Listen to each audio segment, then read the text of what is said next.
नमस्कार दोस्तों, आज मैं आपके समक्ष एक नए तथ्य के साथ उपस्थित हूँ। हिंदी दिवस प्रतिवर्ष मनाया जाता है, उसी से संदर्भित यह टॉपिक है। देखिए, आज़ादी के बाद देश की मातृभाषा को आदर्श रूप देने के लिए तथा व्याकरण और वर्तने युक्त करने का लक्ष्य निर्धारित किया गया। इसी कड़ी में 14 सितंबर 1949 ईस्वी को संविधान सभा द्वारा हिंदी को भारत की राजभाषा माना गया।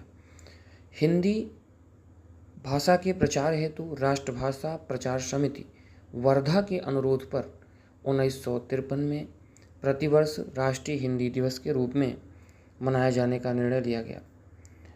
और कुछ तथ्य रोचक हैं जो कि हिंदी दिवस के रूप में आपको बहुत लाभान्वित करेंगे, आपके ज्ञान में वृद्धि करेंगे, वो आज हम देखते हैं।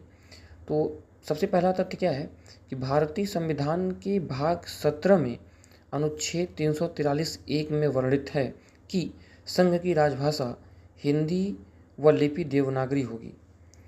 दूसरी चीज़ क्या है कि काका कालेलकर, मैथिली शरण गुप्त, हजारी प्रसाद द्विवेदी, सेठ गोविंद दास की हिंदी को राजभाषा बनाने में सराहनीय भूमिका रही। मतलब इन लोगों ने बहुत अहम भूमिका निभाई अपनी। इसके बाद यह संविधान की 8वीं अनुसूची की भाषा है, इसको 8वीं अनुसूची में सम्मिलित किया गया है।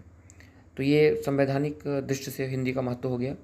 उसके बाद अनुच्छेद 351 में हिंदी भाषा के प्रचार हेतु उल्लेख है कि इसका प्रचार प्रसार आप व्यापक स्तर से राज्य को करना चाहिए ताकि हिंदी का महत्व बढ़े और संपूर्ण भारत को एक भाषा के रूप में पिरोया जा सके। अगला है, हिंदी शास्त्रीय भाषा नहीं है। तो प्रश्न आपके मन में आ सकता है कि अगर हिंदी शास्त्रीय भाषा है तो कौन सी वो भाषाएं हैं जो शास्त्रीय भाषा हैं। तो 6 भाषा हैं शास्त्रीय भाषा में, जिसमें कुछ भाषाएं आगे उल्लिखित हैं, जैसे है तमिल है, संस्कृत है, तेलुगु है, उड़िया है इत्यादि। अंतर्राष्ट्रीय हिंदी दिवस 10 जनवरी को मनाया जाता है। अंतर्राष्ट्रीय स्तर पर हिंदी को व्यापक बनाने के लिए, इसको और प्रचार प्रसार करने के लिए एक तिथि निर्धारित की गई जो है 10 जनवरी। और प्रथम विश्व हिंदी कॉन्फ्रेंस नागपुर में 10 जनवरी 1975 ईस्वी को हुआ। और अगला पॉइंट आपका है जो रोचक तथ्य में आता है कि विश्व हिंदी सचिवालय का अनावरण मॉरिशस में 2018 में हुआ। और आपको पता होगा कि हिंदी जो मॉरिशस है वो छोटा हिंदुस्तान भी इसको कहा जाता है, तो वहाँ हिंदी का व्यापक प्रचार प्रसार है। और हिंदी की उत्पत्ति कैसे हुई, तो इसके बारे में एक छोटा सा पहलू है कि 11वीं शताब्दी में तुर्की आक्रमणकारियों द्वारा सिंधु नदी के आसपास बोले जाने वाली जो भाषा के तौर पर इसकी पहचान की गई। सिंधु नदी के आसपास जो भाषा बोली जाती थी उसके तौर पर इसकी पहचान की गई। और 11वीं शताब्दी में हिंदी आधुनिक देवनागरी लिपि विकसित हुई, जो वर्तमान परिप्रेक्ष्य में, वर्तमान संदर्भ में हम हिंदी को देख पाते हैं, वो 11वीं शताब्दी में मतलब हमको मिली। आप कह सकते हैं मैच्योर हिंदी जो आज हम पाते हैं। विश्व में 5वीं सर्वाधिक बोली जाने वाली ये भाषा है। और सरकारी प्रयास क्या किए गए हिंदी के लिए, उसको देखते हैं।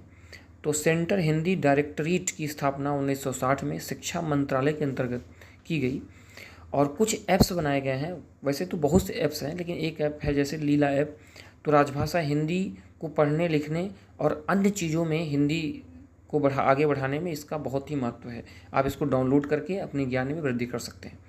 इसके बाद हिंदी के क्षेत्र में कोई पुरस्कार इत्यादि क्या है, तो यह है कि राजभाषा गौरव पुरस्कार और राजभाषा कीर्ति पुरस्कार हिंदी के क्षेत्र में लोगों को दिया जाता है।